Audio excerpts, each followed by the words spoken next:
जी हिंद साथियों, आज जो मैं बताने वाला हूँ मॉडल उत्कृष्ट जो विद्यालय है उसका सॉल्व पेपर 2004 का जो है ना सारा का सारा सॉल्यूशन मैं बताने वाला हूँ। इसके पहले मैं एक वीडियो के माध्यम से आपको बता चुका हूँ। जो है ना लास्ट ईयर का जो सॉल्व पेपर था वो सारा का सॉल्यूशन कराया था मैं 2021 का।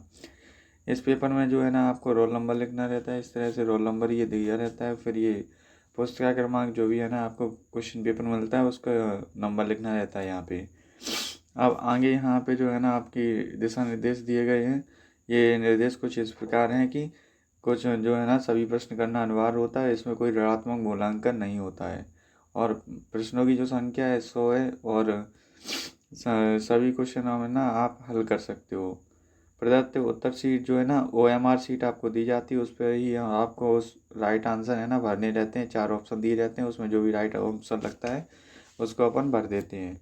परीक्षार्थी सभी रफ कार्य जो है ना क्वेश्चन पेपर में ही दिया रहता है पेज 1। उस पर आप रफ कार्य करने के लिए कर सकते हो या अनिवार्य होती है। प्रश्न पत्र पर अंकित किए गए उत्तर मान्य नहीं होंगे। यदि आप प्रश्न पत्र पर है ना उत्तर अंकित करते हैं तो वो मान्य नहीं होते। आपको उत्तर जो है OMR शीट पर ही ब्लॉक कर कर भरने होते हैं। आइए देखते हैं जो है ना क्वेश्चंस क्या हैं इसके, उनके बारे में जानते हैं सबसे पहले अपन। तो पहला क्वेश्चन कहता है कि ये कौन सा कारक है, कौन सा कारक जो मृदा के निर्माण में सहयोगी नहीं होता है, नहीं होता है पूछा गया है। जो पानी का इकट्ठा होना है ये सहयोगी नहीं होता है। अब सेकंड क्वेश्चन पूछा गया है आंध्र प्रदेश और उड़ीसा के क्षेत्र जो है ना गंगा के मैदानों में सामान्यतः कौन सी मिट्टी पाई जाती है। तो इनमें पाई जाती है जलोढ़ मिट्टी। आगे देखते हैं। अब आपसे पूछा गया है क्वेश्चन नंबर 3। इसमें बोल रहे हैं संरक्षण के मृदा संरक्षण के जो है ना लिए समोच्च रेखा बंधन बनाने की विधि प्राय किस क्षेत्र में जो है ना उपयोग में लाई जाती है। ये लाई जाती है डेल्टा क्षेत्र में, ध्यान रखना। मानव सर्वाधिक उपयोग करता है, किसका करता है। मानव जो है ना पृष्ठीय जल का उपयोग करता है सर्वाधिक। अब आपसे यहाँ से एक क्वेश्चन पूछा गया है घना पक्षी विहार कहाँ स्थित है। ये है ना नेशनल पार्क से स्थित है, क्वेश्चन आता है तो इसको ध्यान रखना। घना नेशनल पार्क अभी जो है ना कहाँ पर स्थित है वो आपको बता देता हूँ यहाँ। ये जो है घना पक्षी राष्ट्रीय उद्यान जो है ना राजस्थान में ही स्थित है आपका। इसका जो राइट ऑप्शन होगा राजस्थान होगा। आगे देखते हैं। अब आते हैं क्वेश्चन नंबर 6 पर। इसमें पूछा गया है कि जो जो सीमित स्थानों पर उपलब्ध होते हैं उन्हें क्या कहते हैं हम। उन्हें कहते हैं हम विरल संसाधन कहते हैं, जो सीमित है ना स्थानों पर उपलब्ध होते हैं। अब कछारी या चीका मिट्टी कहा जाता है, किसे कहते हैं हम कछारी या चीका मिट्टी। तो ये कहते हैं जलोढ़ मिट्टी को। अब मरुस्थलीय मिट्टी पाई जाती है, मरुस्थलीय मिट्टी कहाँ पर पाई जाती है। ये पाई जाती है राजस्थान में, ध्यान रखना। आगे देखते हैं। इसमें पूछा गया है जल के प्रमुख स्रोत क्या हैं। जल के प्रमुख स्रोत कितने होते हैं, ये 4 होते हैं। वनों से प्रत्यक्ष लाभ क्या होते हैं हमें, वनों से हमें लकड़ियाँ प्राप्त होती हैं। और मेन जो है ना प्रत्यक्ष पूछा गया है इसलिए। मध्य प्रदेश का सबसे बड़ा जो शहर कौन सा है, तो मध्य प्रदेश का सबसे बड़ा शहर देखो, मध्य प्रदेश का सबसे बड़ा शहर इंदौर है। इस शहर की जनसंख्या मध्य प्रदेश के अन्य शहरों में सबसे अधिक है। तो आपका राइट आंसर क्या होगा, इंदौर। आगे के क्वेश्चन देखते हैं। जो क्वेश्चन नंबर आपका 12 है उसमें क्या कह रहे हैं। तो क्वेश्चन नंबर 12 में ये कह रहे हैं कि क्षेत्रफल के आधार पर भारत में मध्य प्रदेश राज्य कौन से जो है ना स्थान पर है। जो है दूसरे स्थान पर है। पहले स्थान पर जो है ना क्षेत्रफल में राजस्थान है, ये दिया भी गया है। वर्तमान में क्षेत्रफल के आधार पर देश में मध्य प्रदेश का दूसरा स्थान है। विभाजन से पहले जब मध्य प्रदेश और छत्तीसगढ़ अलग नहीं हुए थे तब मध्य प्रदेश का है ना देश में पहला स्थान आया करता था। जब ये मध्य प्रदेश और छत्तीसगढ़ 2000 में जब है ना विभाजन हुआ तो उसके बाद से मध्य प्रदेश का जो है दूसरा स्थान आने लगा। अब पूछा गया है आपसे मध्य प्रदेश में कुल जो है ना कितने ज़िले हैं। तो आपको बता दूं ये क्वेश्चन जो है ना 2004 का है, तो उसके अकॉर्डिंग जो है ना 50 ज़िले थे, पर अब 2 ज़िले बढ़ गए हैं। तो अभी के राइट ऑप्शन से होंगे 52 ज़िले हैं प्रेजेंट में। अब आगे पूछा गया है नर्मदा नदी का उद्गम स्थान जो है ना होता है, उद्गम कहाँ से होता है, ये अमरकंटक से होता है। ये देखो दिया गया है, पूरा बताता हूँ आपको मैं। देखो ये बोल रहा है कि नर्मदा मध्य प्रदेश की जो है ना सर्व प्रमुख और सबसे बड़ी नदी है। इसको मध्य प्रदेश की गंगा के नाम से भी जाना जाता है। आपसे पूछा जाता है, अभी लास्ट ईयर क्वेश्चन आया था, मध्य प्रदेश की गंगा किसे कहते हैं, तो आप कह सकते हैं कि मध्य प्रदेश की जो गंगा है उसे हम नर्मदा कहते हैं। नर्मदा नदी का उद्गम अमरकंटक जिला अनूपपुर से होता है और नर्मदा नदी का बहाव प्रायद्वीपीय भारत की अधिकांश नदियों की दिशा के है ना विपरीत पूर्व से पश्चिम की ओर। अब आपसे पूछा जाएगा नर्मदा नदी का बहाव किस ओर होता है, पूर्व से पश्चिम की ओर। यह गुजरात के खंबात की खाड़ी और अरब सागर में गिरती है। आपसे ये भी पूछा जा सकता है नर्मदा नदी जो है ना कहाँ पर गिरती है, खंबात की खाड़ी या फिर अरब सागर में। आगे देखते हैं बैतूल जिले से कौन सी नदी का उद्गम होता है, तो आपको बता दूं बैतूल जो जिले से है किस नदी का उद्गम होता है, ये ताप्ती का। ताप्ती नदी का उद्गम जो है ना बैतूल जिले से जो मुल्ताई नामक स्थान से होता है और ताप्ती नदी की लंबाई जो है ना 752 किलोमीटर है। यह भी नर्मदा के समांतर पूर्व से पश्चिम की ओर। आपसे पूछा जा सकता है जो है ना ताप्ती नदी की जो बहाव है वो किस से किस साइड होता है, पूर्व से पश्चिम की ओर बहती है, बहती हुई खंबात की खाड़ी में गिरती है। अब आपसे यहाँ से पूछे गए हैं जो है ना हिंदी के क्वेश्चन है, तो इसमें पहला क्वेश्चन है जो ईश्वर में है ना विश्वास रखता है उसे हम क्या कहते हैं, आस्तिक कहते हैं, और जो ना रखता है उसे हम नास्तिक कहते हैं। ध्यान रखना दोनों बातें। निम्नलिखित में से है ना कौन सा वाक्य शुद्ध है, तो ये वाला जो सी ऑप्शन है इसका राइट है। चाकू से आम काट कर राम को खिला दो, ये जो वाक्य है वो राइट है। अब आगे ये वाक्य दिए गए हैं, तो क्वेश्चन नंबर 18 देखते हैं। निम्नलिखित में से कौन सा वाक्य शुद्ध है, तो इसका भी राइट ऑप्शन सी होगा। मुझे घर जाना है, ये वाक्य जो है ना शुद्ध है। किस शब्द में नी का प्रयोग उपसर्ग के रूप में नहीं है, तो आगे देखते हैं किसका प्रयोग नी के शब्द में नहीं है, तो इसका जो है ना राइट ऑप्शन होगा सी। इसमें नित्य जो है ना ये सही ऑप्शन है। निम्नलिखित शब्दों में से किसमें आभा प्रत्यय नहीं है, ये जो है बी में नहीं है, कलावा में। अब आगे देखते हैं निम्नलिखित जो है ना कौन सा आँख का पर्यायवाची है, नहीं है, तो ये जो दृष्टि होती है ये आँख का पर्यायवाची नहीं है, बाद बाकी इसके पर्यायवाची ये जो है पर्यायवाची इसके हैं। आगे देखते हैं निर्यात शब्द का जो है ना विलोम शब्द क्या है, तो निर्यात का विलोम शब्द होता है आयात। आयात निर्यात, आयात निर्यात, ये है ना विलोम शब्द होते हैं एक दूसरे के। अपेक्षा का अर्थ जो है ना आशा, और उपेक्षा का जो अर्थ है वो क्या होता है, ये जो होता है किसी को तुच्छ अथवा नगण्य मानना, मतलब कि ना के बराबर मानना। आगे देखते हैं। अब आपसे पूछा गया है, अब आपसे नेक्स्ट क्वेश्चन जो है ना डाक के पूछा गया है। डाक का वही तीन पात होना का अर्थ क्या होता है, इसका होता है सदा एक सा। भय या आशंका से भाग न आगे न बढ़ पाना के अर्थ में कौन सा मुहावरा सर्वाधिक उपयुक्त होता है, तो इसका ऑप्शन होगा पैर में बेड़ी पड़ना। आगे देखते हैं, सॉरी ये गलत हो रहा है, इसका जो आंसर होगा राइट पैर में मन भर से होना, पैर मन में भर के होना। अब आगे देखते हैं। अब जो नेक्स्ट क्वेश्चन है आपका पूछा गया ना शर्त पूरी होगी और ना काम होगा, यह किस लोकोक्ति का अर्थ है, ये है सी ना नौ मन तेल होगा और ना राधा नाचेगी। आगे क्वेश्चन जो किया गया है 27 नंबर का आपसे, निम्नलिखित में से कौन सा जो है ना शब्द अनेक अर्थी है, तो ये जो है निम्नलिखित में से इसका जो अनेक अर्थी शब्द है क्या है, कनक। कनक कनक से 100 गुना मादकता अधिकाय, या खाए बोराए जग या पाए बोराए, ये पंक्ति से ही है।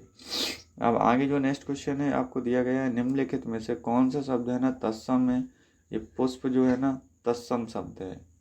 आगे नेक्स्ट क्वेश्चन आपसे पूछा गया है, ये क्वेश्चन है आपसे, वस्तुओं के नाम बताने वाले शब्द को क्या कहते हैं? इनके नाम बताने वाले शब्द को ही हम क्या कहते हैं? संज्ञा। नेक्स्ट क्वेश्चन है, गाड़ी जो है ना धीरे चल रही है, इस वाक्य में रेखांकित शब्द क्या है? धीरे जो है क्या है? ये है क्रिया विशेषण। अब आपसे है ना इंग्लिश के क्वेश्चन आ जाते हैं यहाँ से, तो इनको भी देखेंगे अपन। Point out the correct passive form of the sentence the boy catch a big fish. अब इसका जो है ना पैसिव फॉर्म बताना है। इसका राइट ऑप्शन होगा B, a big fish was catch by the boy. आप है ना इन क्वेश्चनों को राइट भी कर सकते हैं, जिससे है ना आने वाले एग्ज़ाम जो है ना 2022 का, उसके लिए आपको हेल्प मिलेगी। कई बार है ना लास्ट ईयर के क्वेश्चन पेपर से ये क्वेश्चन रिपीट होते हैं, तो आपको इन क्वेश्चनों को है ना तैयार कर लेना होगा। अब नेक्स्ट क्वेश्चन पूछा गया है, point out the correct passive form of the sentence. इसकी जो है ना, जैसे कि वाल्मीकि रॉट द रामायण, इसकी हमें करेक्ट फॉर्म बतानी होगी। तो आइए देखते हैं करेक्ट फॉर्म इसकी क्या होगी। इसकी जो करेक्ट फॉर्म होगी था, Ramayana was written by Valmiki. C option इसका करेक्ट होगा। आगे देखते हैं। आगे है ना क्वेश्चन किया गया है हमसे, choice the correct answer to complete the sentence. Am had told me that. इसका आगे जो है ना क्या होगा? इसका बी ऑप्शन राइट होगा। I could borrow is pen his I wanted to. अब इसके आगे जो क्वेश्चन दिया गया है आपको, choice the correct answer to complete the sentence. जैसे कि the secretary said the principal was busy as she. इसका जो राइट ऑप्शन होगा C option, was going to Bangalore for a week the next day. आगे देखते हैं, which of the following sentence has the same meaning as dot dot proof Malik may help you. इसका जो right answer होगा सी होगा, it is possible that proof Malik से help जो है ना यू विल हेल्प यू। आप क्वेश्चन नंबर 36 है आपके सामने, विच of the following word can use the prefix है ना सुपर विथ इट। प्रीफिक्स से भी क्वेश्चन आता है आपके लिए, तो इसका राइट आंसर क्या होगा? नेचुरल। आपसे पूछा गया है जो है ना 4 ब्लैंक जो आपको मार्क करने हैं ABCD, choice the correct blank जो है ना where to can be insert. I am dot dot जो है ना सही बताना है कि मतलब कौन सा जो है ना ब्लैंक जो छोड़ा गया है वो सही है। आई am dot dot sorry dot dot. फिर आपको नेक्स्ट दिया गया है यहाँ पे, disappointed you what I can not dot dot let U dot dot have my camera. इसका जो राइट आंसर होगा ये बी वाला, यहाँ से आपका बी आंसर जो है ना राइट होगा। आगे देखते हैं, fill in the blanks with the correct option dot dot go to Kullu Manali in summer. तो इसका जो राइट आंसर क्या होगा हमारा? इसका राइट आंसर होगा a lot of the people, a lot of people. अब हमसे 39 क्वेश्चन पूछा गया है, आइडेंटिफाई द करेक्ट स्पेलिंग जो है ना बतानी है हमें। इसका जो ऑप्शन होगा हमारा बी वाला, एक्यूम जो है ना एक्यूमडेशंस जो है इसका राइट आंसर होगा। अब आपसे नेक्स्ट क्वेश्चन पूछा गया, आइडेंटिटी द करेक्ट स्पेलिंग। इसका जो ऑप्शन है अपॉर्चुनिटी, इसमें हमने करेक्ट मीनिंग बतानी है अपॉर्चुनिटी की क्या होती है, तो ये डी ऑप्शन इसका राइट आंसर होगा। आगे देखते हैं, आपसे पूछा गया है सब्स्टिट्यूट जो द अंडरलाइन पर phrases with the one word. It is time we do have do away with the post this post. तो इसका राइट ऑप्शन क्या होगा? एम्प्लॉइज।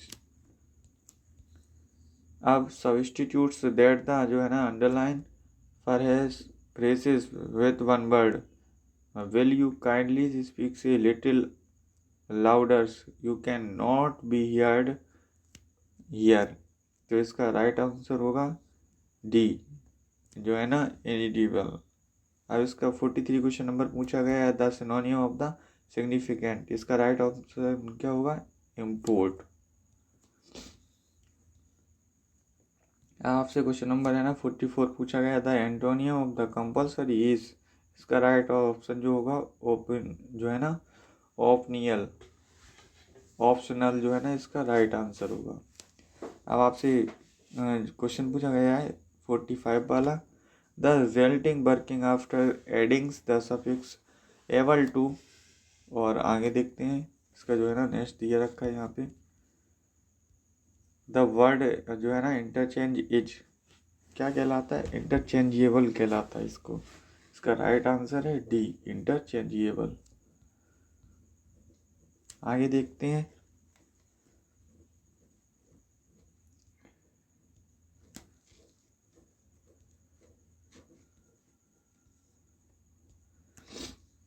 अब इसके आगे एस्बेस्टोस उद्योग में कार्य करने वाले कर्मियों को हम कौन सा रोग हो सकता है, इसमें एस्बेस्टोसिस ये रोग हो जाता है। नेक्स्ट क्वेश्चन देखते हैं, ग्रीन हाउस प्रभाव के कारण वायुमंडल का ताप कैसा होता है, इसका ताप इंक्रीज होता है, बढ़ता है मीन्स। हमारे प्रदेश में भीषण गैस त्रसदी घटित हुई क्योंकि वातावरण में डॉट मिश्रित हुई, क्या हुई, ये मिथाइल आइसोसाइनाइड, ये भोपाल दुर्घटना जो भोपाल त्रसदी इसका इसमें हुई थी।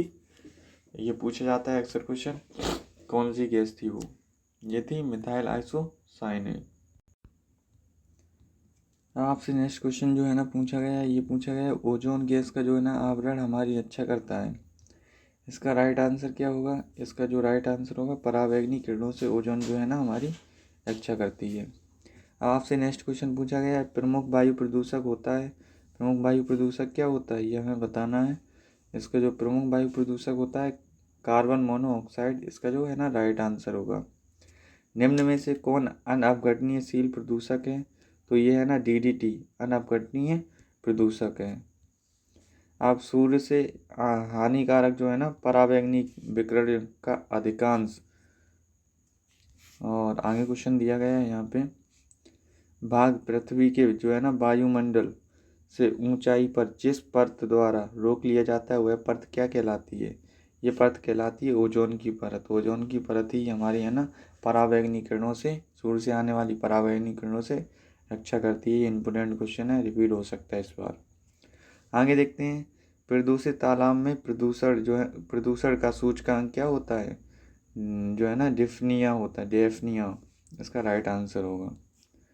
सल्फर डाइऑक्साइड तथा संगमरमर और चूना पत्थर की ऐतिहासिक इमारतों को प्रभावित करती है, क्योंकि इसका जो राइट आंसर पूछा गया ये क्या होगा, इसका राइट आंसर होगा ए, इससे अम्ल वर्षा होती है और जो इमारतों का क्या करती है, संक्षारण करती है, मतलब उन्हें धीरे धीरे नष्ट कर देती है।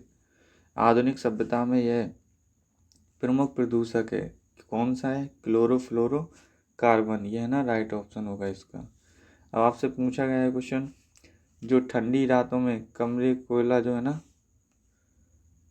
यहाँ से देखते हैं, ये पूछा गया है, जाड़े की ठंडी रात में कमरे में कोयला जलाकर सोना खतरनाक है, इसका क्या कारण है, कार्बन मोनोऑक्साइड का बढ़ जाना। ये क्वेश्चन इस बार रिपीट हुआ था। निम्नलिखित में से सर्वाधिक हानिकारक कौन सा विकिरण है, ये कौन सा विकिरण हानिकारक है, अभी यहाँ इसका राइट आंसर होगा शायद ये गामा किरणें हानिकारक विकिरण है।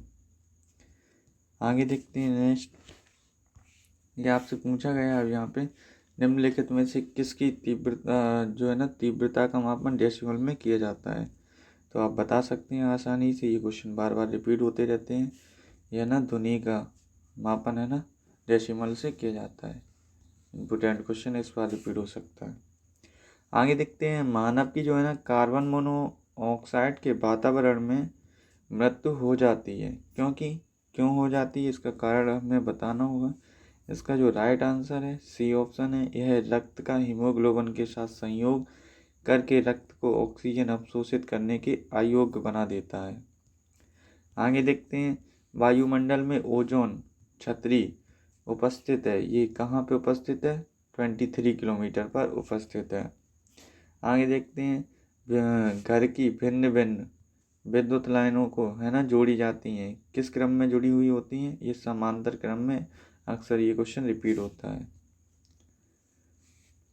देखो इसमें बताया भी गया है, मुख्य लाइन अथवा अन्य सभी यंत्र जो है ना समांतर क्रम में जुड़े होते हैं। केवल विशेष स्थिति में झालर 110 से 110 के बल्ब श्रेणी में क्रम में जुड़े होते हैं, बताया गया है आपको। नेक्स्ट क्वेश्चन है, ये रेडियोधर्मी पदार्थ के जो है ना वे पदार्थ हैं जो क्या होते हैं? रेडियोधर्मी पदार्थों से श्वेता अल्फा बीटा जो गामा किरणें उत्सर्जित कर स्वयं में है ना जो विघटित हो जाते हैं वही होते हैं। इसका राइट आंसर ए होगा। अब आपसे है ना क्वेश्चन नंबर पूछे 63, निम्न में से कौन सा ऊर्जा स्रोत जो है ना पुनर्नवीनीकरण जो है ना योग्य नहीं है, जिसे है ना दोबारा हम चक्रित नहीं कर सकते? तो इसका जो राइट ऑप्शन होगा कोयला। कोयला जीवाश्म है ना फॉसिल ईंधन है और यह पुनर्चक्रण नहीं हो सकता। इसके निर्माण में 200 वर्ष से अधिक का समय लगता है। अब पूछा गया है नाभिकीय ऊर्जा के उद्गम का कारण है, क्या कारण होता है? डी द्रव्यमान के अल्पांश का ऊर्जा में बदलना। ये देखो दिया गया है नाभिकीय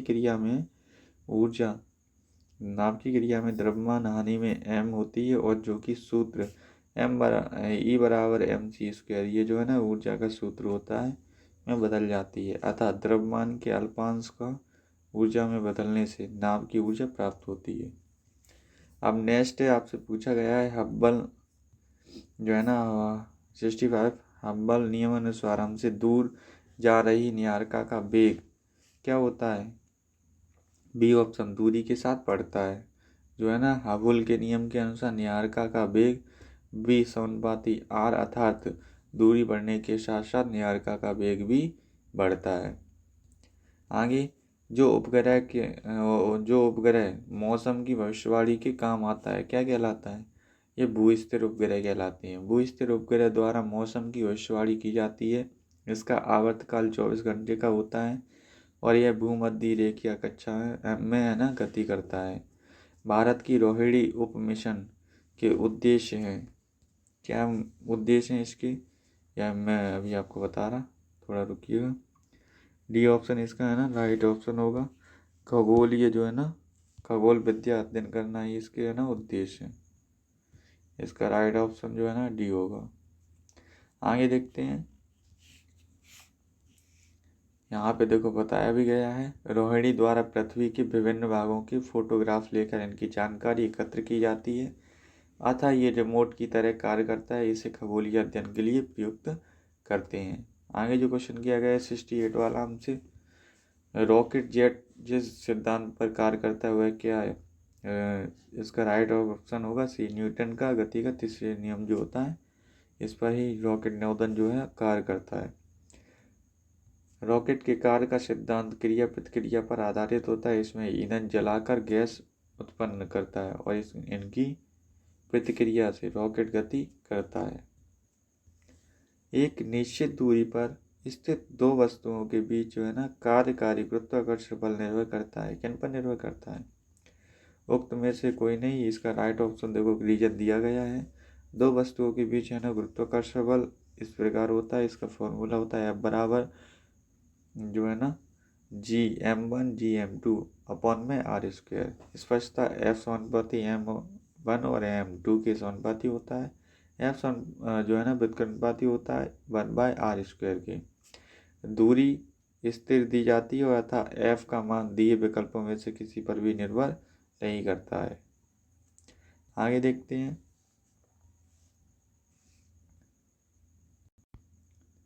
हमसे क्वेश्चन पूछा गया है एक द्विपरमाणुक अणु में दोनों परमाणुओं को निश्चित दूरी पर रखने में मुख्य भूमिका जिस बल की होती है वह क्या कहलाता है?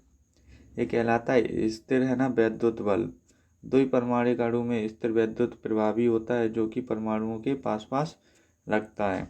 आगे नेक्स्ट क्वेश्चन पूछा गया हमसे 71 वाला, जो मुख्य बल जिसके कारण अधिकांश पिंडीय गति करते हैं तथा यथास्थान रहते हैं वो क्या कहलाता है? गुरुत्वाकर्षण बल।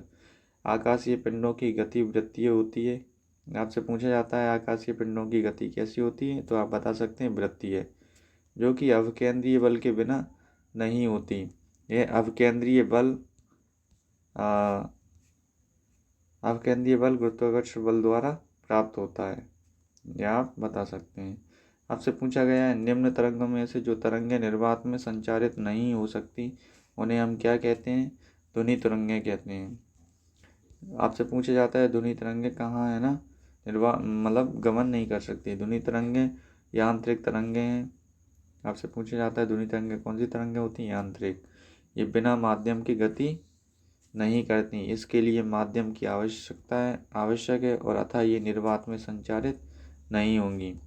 नोट: रेडियो, माइक्रो, अवरक्त प्रकाश, पराबैंगनी, एक्स और गामा निर्वात में है ना की जा सकती हैं। अब आगे पूछा गया है किलोवाट घंटा इकाई किसकी होती है?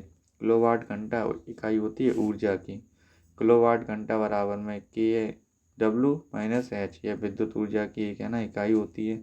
1 किलोवाट घंटा H बराबर में 1000 वाट इंटू 600 सेकेंड। जब इनका इंटू किया जाता है तो कुछ इस प्रकार आता है 1 किलोवाट घंटा 1 kilowatt into our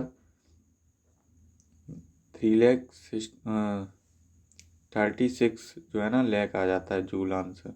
3.6 into 10⁻6 joule इसका राइट ऑप्शन होता है।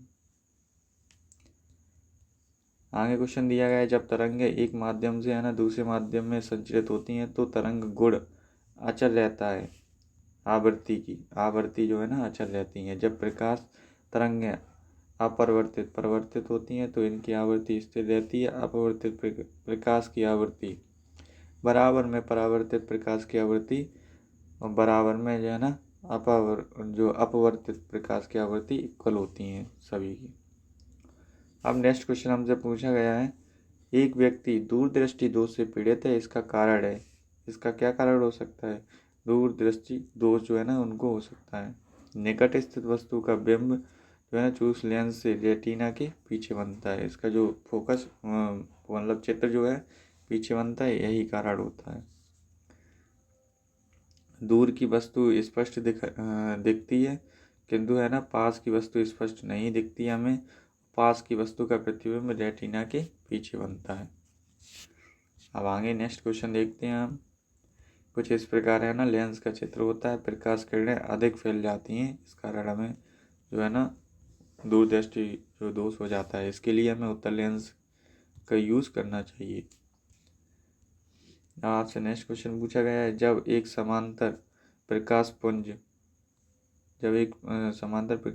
जब किसी प्रकाशित युक्त पर आपतित होती है तो उसका व्यवहार चित्र जो है ना अनुसार दर्शाया गया है। इस प्रकार होता है कुछ। इसका राइट आंसर क्या होगा? इसका राइट आंसर अवतल लेंस। ये अवतल लेंस का ही चित्र है, अवतल लेंस बना हुआ है। दिए गए चित्र में है ना प्रकाश किरणें फैल रही हैं अर्थात जो है ना अपसरित हो रही हैं और युक्त अपसारी लेंस होंगी और अवतल लेंस भी इसे कहते हैं। अपसारी लेंस और अवतल लेंस एक ही बात है। अब नेक्स्ट क्वेश्चन हमसे पूछा गया है मानव आँख प्रतिबिंब को रेटिना पर फोकस करती है, क्या कारण है? जो है ना लेंस की वक्रता को बदलकर। मानव नेत्र में लेंस अपनी वक्रता, त्रिज्या और फोकस दूरी को बदलकर भिन्न भिन्न दूरियों के प्रतिबिंब को रेटिना पर बनाती हैं। यह क्षमता जो है ना समजन क्षमता कहलाती है। आपसे नेक्स्ट क्वेश्चन पूछा गया है उपकरण जो विद्युत धारा की उपस्थिति पता लगाने के लिए प्रयुक्त होते हैं, क्या कहलाते हैं? गैल्वेनोमीटर। इम्पोर्टेंट क्वेश्चन है, ये आ सकता है इस बार। आपसे तारों के टिमटिमाने का कारण पूछा गया है। ये क्यों जो है ना तारे टिमटिमाते हैं? वायुमंडल के अपवर्तनांक में सतत परिवर्तन।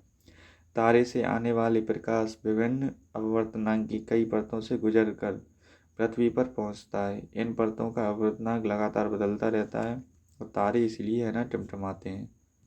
आपसे नेक्स्ट क्वेश्चन पूछा गया सौर ऊर्जा का स्रोत जो है ना क्या है? इसका जो स्रोत है नाभिकीय संलयन है। अब जो है ना ये पूछे गए हैं निम्न में से कौन सी संख्या करणीय है, तो इसका राइट आंसर है डी। आगे देखते हैं। इस तरह से क्वेश्चन पूछा गया 82 वाला, इसमें हमें ए बी का मान फाइंड करना है तो इसका राइट ऑप्शन होगा बी।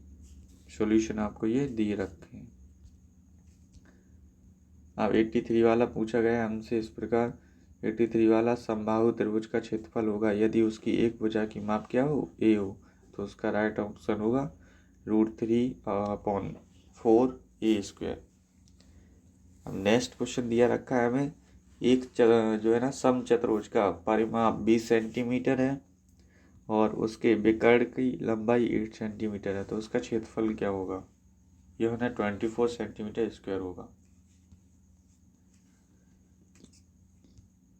अब आगे हमसे पूछा गया है, अब नेक्स्ट क्वेश्चन हमसे पूछा गया है, एक नियमित जो है ना षष्ठभुज की एक भुजा की माप 4 इकाई हो तो उसका क्षेत्रफल क्या होगा। षष्ठभुज 6 भुजाएं का जो है ना वो नियमित चतुर्भुज षष्ठभुज, तो है ना इसका राइट ऑप्शन होगा 24√3 वर्ग इकाई। आओ नेक्स्ट देखते हैं क्वेश्चन नंबर 86, वृत्त के बाहरी बिंदु Q से वृत्त पर डाली गई स्पर्श रेखा की लंबाई 24 सेंटीमीटर है तथा Q से केंद्र बिंदु की दूरी 25 सेंटीमीटर है, तो वृत्त की त्रिज्या होगी A 7 सेंटीमीटर। आगे देखते हैं, यदि वृत्त की परिमाप तथा क्षेत्रफल की जो है ना क्षेत्रफल बराबर हो तो वृत्त की त्रिज्या क्या होगी, A 2 इकाई। आगे जो है ना क्वेश्चन दिया गया है कुछ इस प्रकार है, वृत्त जिसका केंद्र O, इसकी दो स्पर्श रेखाएं में PA तथा PB बाहरी बिंदु P से खींची गई हैं जो आपस में 80 डिग्री का कोण बनाती हैं और जो है ना त्रिभुज POA के बराबर होंगी। इसका राइट आंसर हमारा 50 है, ये ऑप्शन। आपसे पूछा गया है, एक युग्म में जो है ना समीकरण kx + 4y = 5 और 3x + 2y = 5 जो है ना कंसिस्टेंट होंगे। इसका जो राइट ऑप्शन होगा हमारा क्या होगा, ए ऑप्शन, k ≠ 0। यदि पिता और पुत्र की आयु का योगफल 40 वर्ष है, ये इम्पोर्टेंट क्वेश्चन है, मतलब इसका फॉर्मेट जो है चेंज होता रहता है पर क्वेश्चन आता है। अंतर 20 वर्ष है तो पिता की आयु क्या होगी, पिताजी की जो आयु है 30 वर्ष होगी। इसका राइट ऑप्शन होगा बी। आगे पूछा गया हमसे कि एक थैली में है ना 50 और 25 पैसे के कुल जो है ना 99 सिक्के हैं, यदि उनका कुल मूल्य 33.50 हो तो प्रत्येक प्रकार के सिक्कों की जो है ना संख्या अलग होगी। इसका जो है ना 35,64 इसका राइट ऑप्शन होगा।